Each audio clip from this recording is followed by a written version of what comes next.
When my Alexa turned on at 3 a.m. and said, "Someone is watching your camera," I thought it was a glitch. When I asked who, and it responded, "Behind you," my blood turned to ice. I live alone. I turned around and something moved in the darkness. What I discovered in the next 5 minutes changed everything I thought I knew about the person I trusted most.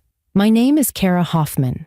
I'm 28 years old, and I work remotely as a graphic designer from my apartment in Portland, Oregon.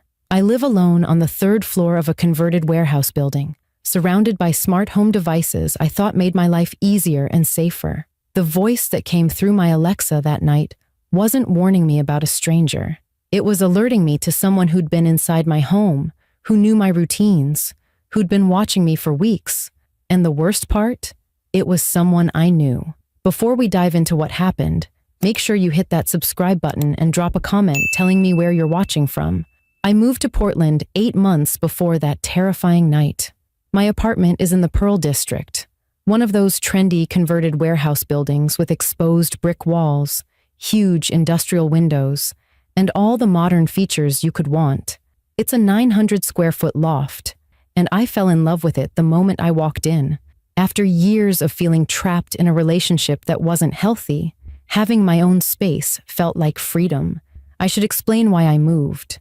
I'd been dating a guy named Trevor for 3 years, and the breakup was messy. It took me a long time to realize he was manipulating me, controlling little things in ways that seemed caring at first, but were actually about power. When I finally ended it, he didn't take it well. He showed up at my old apartment 3 times in the first month, begging me to reconsider, telling me I was making a mistake. That's partly why I moved to this new building, to get a fresh start somewhere he'd never been. My daily routine was simple and comfortable. I'd wake up around 8 a.m., make coffee, and work from my home office designing graphics for various clients. I'm a freelance graphic designer, which means I spend most of my days alone in my apartment staring at my computer screen. I'd work until 5 or 6 p.m., then do yoga or take walks along the waterfront. Evenings were for relaxing, watching Netflix, reading, the normal stuff people do when they live alone. I'd usually be in bed by 11 p.m. It was predictable, maybe even boring to some people, but I loved it. After years of drama with Trevor, boring felt amazing. I'm really close with my older sister, Brooke. She lives across town with her husband and their 2 kids, and she was my rock during the breakup. She checks in on me constantly, probably more than I need her to, but I appreciate it. Our parents live up in Seattle, about 3 hours north, and I visit them once a month. Brooke was the one who convinced me to install all the smart home security after Trevor kept showing up. At my old place, she wanted me to feel safe, so I went all in on the smart home thing. I had Alexa devices in my bedroom, living room, and kitchen. I installed a Ring doorbell camera so I could see who was at my door even when I wasn't home. I got smart locks that I could control from my phone, and I put a security camera in my living room pointing at the front door. Trevor actually helped me set most of it up when I first moved in, back when we were still trying to be friendly after the breakup. He's good with technology, works in IT, so he knew exactly how to configure everything.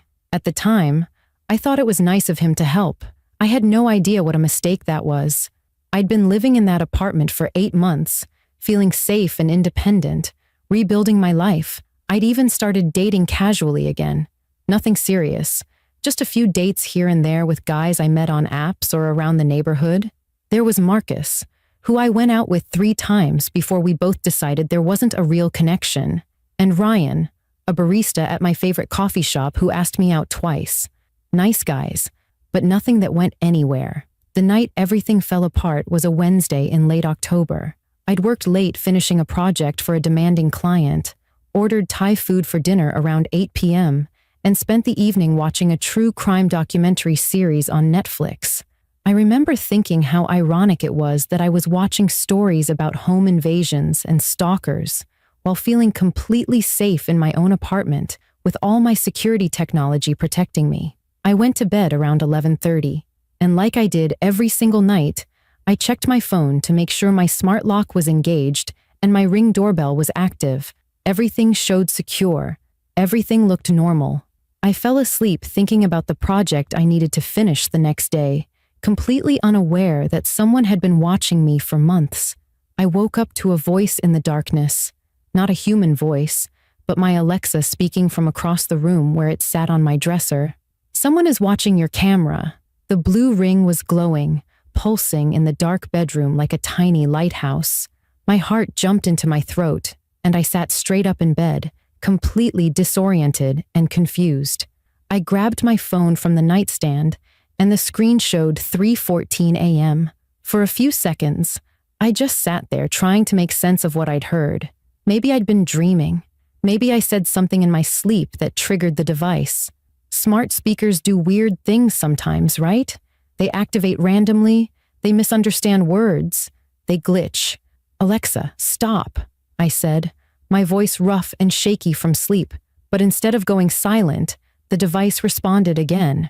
"Someone is accessing your security camera feed right now." The artificial voice was calm and matter-of-fact, but the words made my blood run cold. I scrambled for my phone with trembling hands and opened the Ring app, my doorbell camera and the interior security camera. In my living room, both showed green status indicators, meaning they were active and functioning. I pulled up the live feeds. The doorbell showed my empty hallway, just dim emergency lighting and the door across from mine. The living room camera showed my dark apartment, just the faint glow of city lights coming through the big industrial windows. Everything looked normal. Everything looked empty. "Alexa, who is watching my camera?" I don't know why I asked. It's a machine, not a person, but I was scared and confused, and my brain wasn't working logically. The response made every hair on my body stand up. "The access is coming from inside your network. Someone is behind you." I spun around so fast I nearly fell out of bed, staring at the darkness behind me. My closet door was slightly open the way I always leave it. My bathroom door was closed. The shadows looked darker suddenly, like they were hiding something. My bedroom looked exactly the way it always did, but nothing felt safe anymore. I reached beside my dresser and grabbed the baseball bat I kept there, a precaution I'd taken after the breakup with Trevor. My hands were shaking so badly I could barely grip it. I fumbled for the light switch and flooded my bedroom with harsh brightness. Nothing. No one hiding in the closet. No one behind the door. I checked under the bed like a terrified child checking for monsters. Empty. I was alone. But the Alexa was still glowing blue, still waiting, still active like it had more to tell me. I walked through my entire apartment with that baseball bat clutched in both hands, turning on every single light. The kitchen was empty. The living room showed no signs of disturbance. The bathroom was clear. My small office nook had nothing but my desk and computer equipment. I checked the smart lock on my phone and it showed secured. All the windows were latched. There was absolutely no one in my apartment except me. I started to convince myself this was just some kind of technology malfunction. I'd heard stories about people hacking into Alexa devices remotely as pranks, making them say strange things to freak people out. That had to be what this was. Some bored hacker having fun scaring random people in the middle of the night. I went back to my bedroom and unplugged the Alexa, cutting off its power and plunging the room back into quiet darkness, except for the distant hum of city traffic outside. I sat on the edge of my bed, trying to slow my racing heart, trying to convince myself everything was fine. Then my phone buzzed in my hand, a notification from the Ring app. Motion detected at front door. My stomach dropped. I opened the app with shaking fingers and watched the doorbell camera feed. It was flickering, going black for several seconds, then coming back. When the picture returned, I saw something that made me stop breathing. There was a handprint on my apartment door, a fresh handprint, the moisture from someone's palm clearly visible on the painted wood surface, reflecting the hallway light. Someone had just been at my door. Someone had touched it while I was inside checking the rest of my apartment. And they did it so quietly, I never heard a sound. I called 911 immediately, my fingers fumbling over the numbers on my phone screen. The dispatcher answered, and I tried to explain what was happening, but my words came out jumbled and panicked. "Someone's at my door. There's a handprint. My Alexa said someone was watching my camera. I live alone, and someone's out there." The dispatcher stayed calm and told me to lock myself in my bedroom, to stay on the line, and that officers were on their way. I pushed my dresser against the bedroom door, my arms burning with the effort, and sat on my bed with the baseball bat across my lap. While I waited, staring at my phone, another notification appeared. My smart lock app was showing an access attempt. Someone had tried to enter a code to unlock my door. The code they entered was wrong, so the door stayed locked, but they tried 3 times. 3 failed attempts in the span of 30 seconds. Someone was standing outside my apartment right now, trying to get inside using codes, like they'd done it before. The police arrived within 8 minutes, though it felt like hours. 2 officers knocked and announced themselves, and I moved the dresser away from my door to let them in. They searched my entire apartment thoroughly, checked the hallway, examined the stairwells and other floors. They found nothing. No one hiding, no signs of forced entry, no evidence of anyone being there except that handprint on my door which they photographed. One of the officers, a woman named Officer Chen, sat down with me on my couch and asked careful questions. "Has anyone been bothering you lately? An ex-boyfriend? Someone you went on dates with who didn't take rejection well?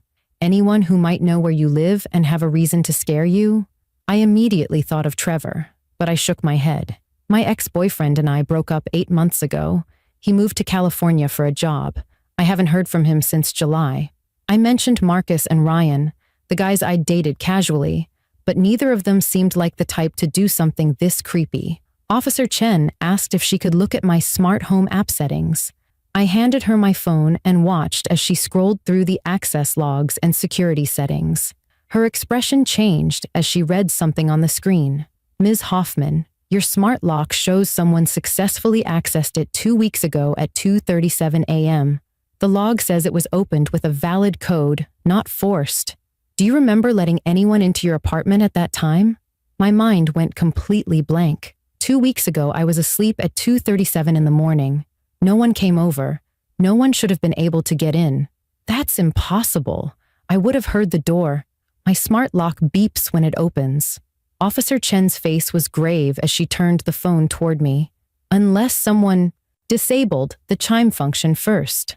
According to these settings, the door chime was turned off on September 28th at 2:35 a.m. and turned back on at 7:15 a.m. the next morning. Someone who understands how these systems work came into your apartment while you were sleeping, turned off the sound so you wouldn't hear them, spent time inside, then locked up and reset everything before they left. The room started spinning around me.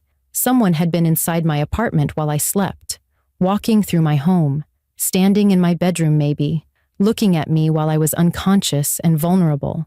The thought made me want to vomit. Officer Chen kept scrolling through my phone.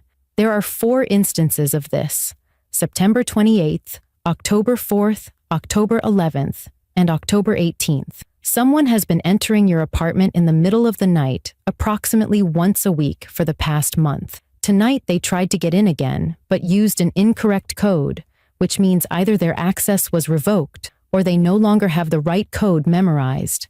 Officer Chen pulled up my camera access history, and her jaw tightened. Your interior security camera has been accessed remotely 17 times in the past 6 weeks. Different times of day and night. Someone has been watching you through your own security system. She showed me the screen with timestamps scattered throughout recent weeks. 11:47 p.m., 2:15 a.m., 6:30 a.m., 1:20 p.m. Random times when I was sleeping, working, eating, living my life, completely unaware I was being watched. The Alexa warning hadn't been a malfunction or a prank. Someone had been actively viewing my camera feed at that exact moment at 3 a.m., and somehow the device had detected it and warned me. Officer Chen looked at me with sympathy and concern. Who set up your smart home system? Who would have administrator access and know all your codes? My stomach dropped as the realization hit me like a physical blow. My ex-boyfriend Trevor, he helped me install everything when I first moved in 8 months ago, but he moved to California. He's been gone since spring. He wouldn't do this. Even as I said the words, I didn't believe them anymore. I remembered the last time I'd seen Trevor, how he'd said something that sounded like a threat disguised as concern. "You'll realize you need me eventually. You can't do this alone. I'll always be part of your life whether you want me to be or not. I'd dismissed it as bitter words from someone hurt by rejection. Now those words sounded like a promise he'd been keeping. Officer Chen immediately called for backup and requested a detective. Within an hour, Detective Ramirez arrived and took control of the investigation. He asked me detailed questions about Trevor, writing down everything I could remember about our relationship, the breakup, and especially the fact that Trevor had helped set up all my smart home devices. The detective made a phone call to verify Trevor's current location in California, and what he discovered made the room go silent. Trevor had never actually moved to California. The job he'd told everyone about, the fresh start in San Francisco, all of it was a lie. Employment records showed he'd been working remotely for a Portland-based tech company this entire time. He'd been living in Portland all along, just 6 blocks away from my apartment. 6 blocks. He'd been nearby for months while telling me and everyone else that he'd left the state. Detective Ramirez obtained an emergency warrant and sent officers to Trevor's address immediately. While they were executing the warrant, the detective stayed with me, explaining what would happen next, trying to keep me calm even though I was shaking uncontrollably. My sister Brooke arrived after I called her, and she sat beside me, holding my hand while we waited for news from Trevor's apartment. The call came an hour later, and what Detective Ramirez told us made me feel physically sick. Officers had found a wall in Trevor's apartment covered in printed photographs of me, hundreds of them, photos of me leaving my building in the morning, walking to the coffee shop on the corner, at the grocery store, sitting in my apartment visible through the windows. He'd been following me for months, photographing me without my knowledge, documenting my daily routine like some kind of twisted surveillance project. His computer was even worse. Trevor had remote access software showing he'd been logging into my smart home system regularly for the past 6 weeks. He had screen recordings saved on his hard drive, hundreds of video files showing me in my own apartment doing completely normal things, working at my desk, making dinner in the kitchen, watching TV on the couch, all recorded without my knowledge or consent. The detective's voice was steady, but his expression showed disgust as he described what they'd found. Trevor also kept a journal, and the entries were disturbing. He'd written about how I would eventually realize breaking up with him was a mistake, how I needed him even if I didn't understand it yet, how we were meant to be together and time would prove him right. The entries became more obsessive and unhinged as the weeks went on, talking about needing to remind me of his presence, needing to stay connected to my life in ways I couldn't see. The final entry was dated 2 days before this night, and Detective Ramirez read parts of it to me. She changed the master access code on her smart lock. I tried the emergency backup code, but it didn't work, getting harder to monitor her safety. Might need to have a face-to-face conversation soon. She needs to understand that we belong together, and this separation isn't healthy for either of us. The detective explained that I must have unknowingly changed my main code at some point recently, maybe through a security update or when I adjusted settings, which revoked Trevor's access. That's why he'd been outside my door tonight trying codes that no longer worked, getting desperate to regain entry. Trevor was arrested at his apartment at 6:30 that morning. He didn't resist or try to run. According to Detective Ramirez, Trevor confessed to everything immediately and didn't seem to understand that he'd done anything wrong.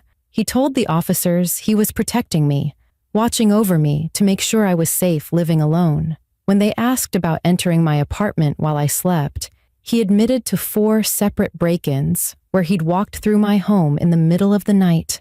He said he would stand by my bed sometimes, just watching me sleep, making sure I was okay. He'd touch things that belonged to me, go through my belongings, sit on my couch for a while before leaving. He did it to feel close to me, he explained, to remind himself that we still had a connection even though I'd tried to end our relationship.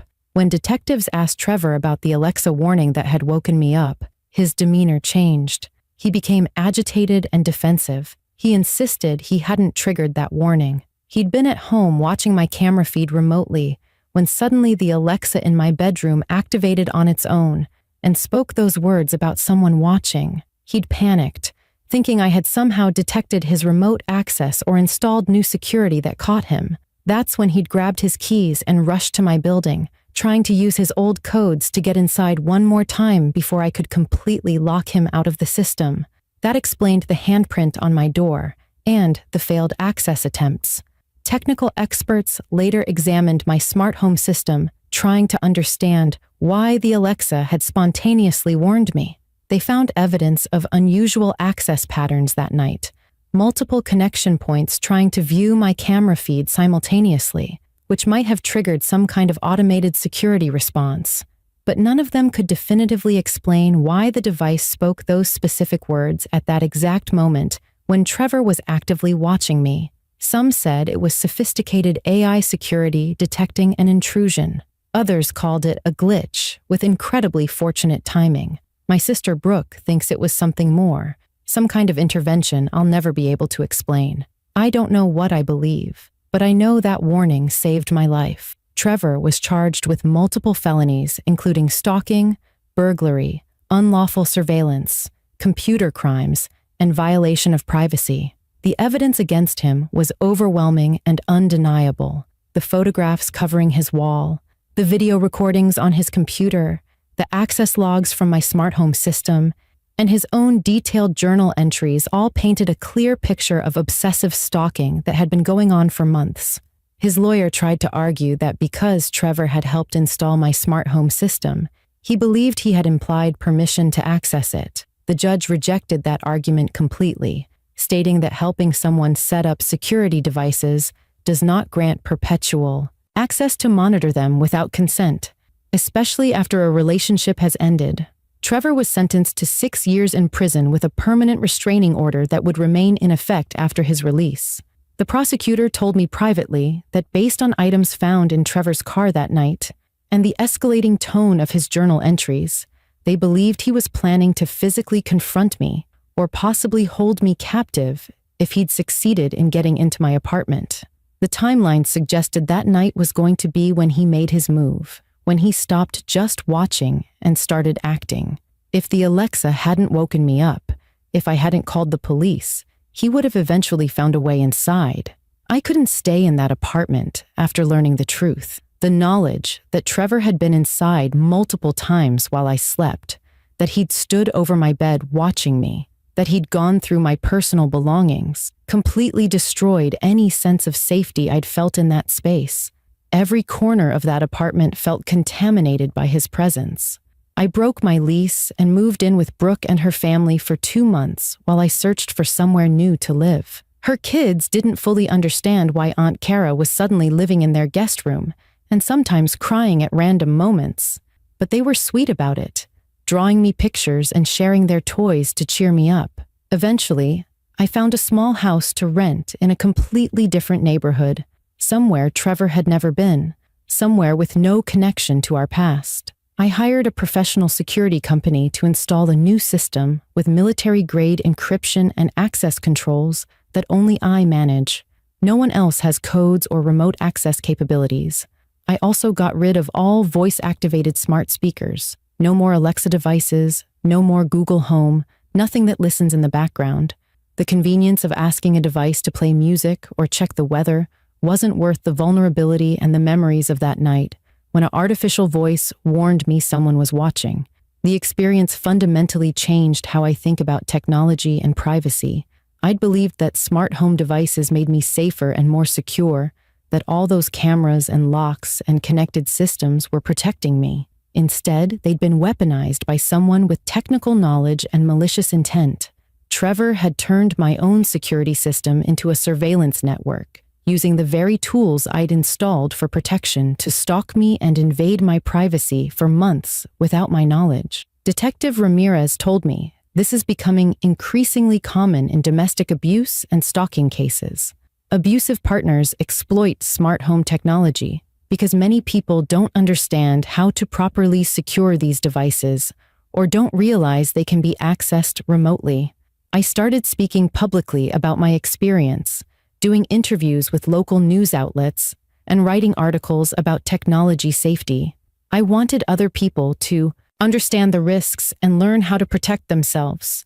Simple steps like changing all default passwords, enabling 2-factor authentication, regularly reviewing access logs, and immediately revoking all system access when any relationship ends can prevent what happened to me from happening to others. Brooke feels guilty that she didn't notice something was wrong during those months Trevor was stalking me. She'd had an emergency access code to my apartment, and she didn't realize that code was part of a system Trevor could monitor and potentially exploit. I've had to reassure her repeatedly that there were no signs for her to notice because Trevor was deliberately invisible, using technology to maintain his presence in my life while remaining physically hidden. That's what made it so terrifying. I went about my normal routine for months, working from home, video chatting with my sister every week, feeling safe and independent, while someone was watching my every move and entering my home while I slept. The violation of privacy and the betrayal of trust cut deeper than any physical harm could have. My therapist explained that this type of surveillance abuse creates a specific kind of trauma because it destroys your sense of safety in the one place that should feel most secure, your own home, and it makes you question your own perception because the abuse was happening without any visible evidence. The piece of this story that still haunts me, the part I think about late at night when I'm having trouble sleeping, is why the Alexa warned me. The technical experts gave their explanations about system conflicts and automated security responses detecting unusual access patterns, but none of them could say with certainty why the device spoke those exact words at that precise moment. Someone is watching your camera when Trevor was actively viewing my feed from his apartment. Behind you, when he wasn't physically in my room, but was figuratively stalking me from the shadows of my life. Some people tell me it was just an incredibly lucky glitch, a random malfunction that happened to occur at the perfect time. Brooke insists it was divine intervention, that something or someone was looking out for me and used the only tool available to send a warning. My therapist suggests it doesn't matter why it happened, only that it did, and I listened. I don't know what I believe about it. I'm not particularly religious or spiritual, but I can't shake the feeling that something beyond random chance was involved. What I do know is that if I dismissed that warning, if I'd unplugged the device and gone back to sleep without checking my security apps or calling the police, Trevor would have eventually gotten back inside my apartment. And based on everything the prosecutor said about his escalating behavior and what they found in his car, that night very well could have been my last. I still work as a graphic designer, still live alone, still value my independence, but I'm more cautious now about everything, not just technology, but relationships and trust in general. I pay attention to red flags I used to ignore. I take my safety seriously in ways I didn't before. I'm in therapy working through the trauma of knowing I was violated in such an intimate way for so long without any awareness. Some days are harder than others. I still have moments of panic when I hear unexpected noises or when I notice something slightly out of place in my home. But I'm healing, slowly, and I'm using my experience to help others by sharing what happened and teaching people how to protect themselves in an increasingly connected world where privacy is harder to maintain. If this story made you think differently about the technology in your own home, please hit that subscribe button and leave a comment sharing your thoughts. Check your smart home access logs tonight if you have these devices. Change your passwords regularly. Set up two-factor authentication on everything. And if you've recently ended any relationship with someone who had access to your digital life, revoke that access immediately without exception. Don't wait. Don't make excuses. Don't assume they would never misuse it. Trevor seemed like a normal person going through a difficult breakup. My friends liked him.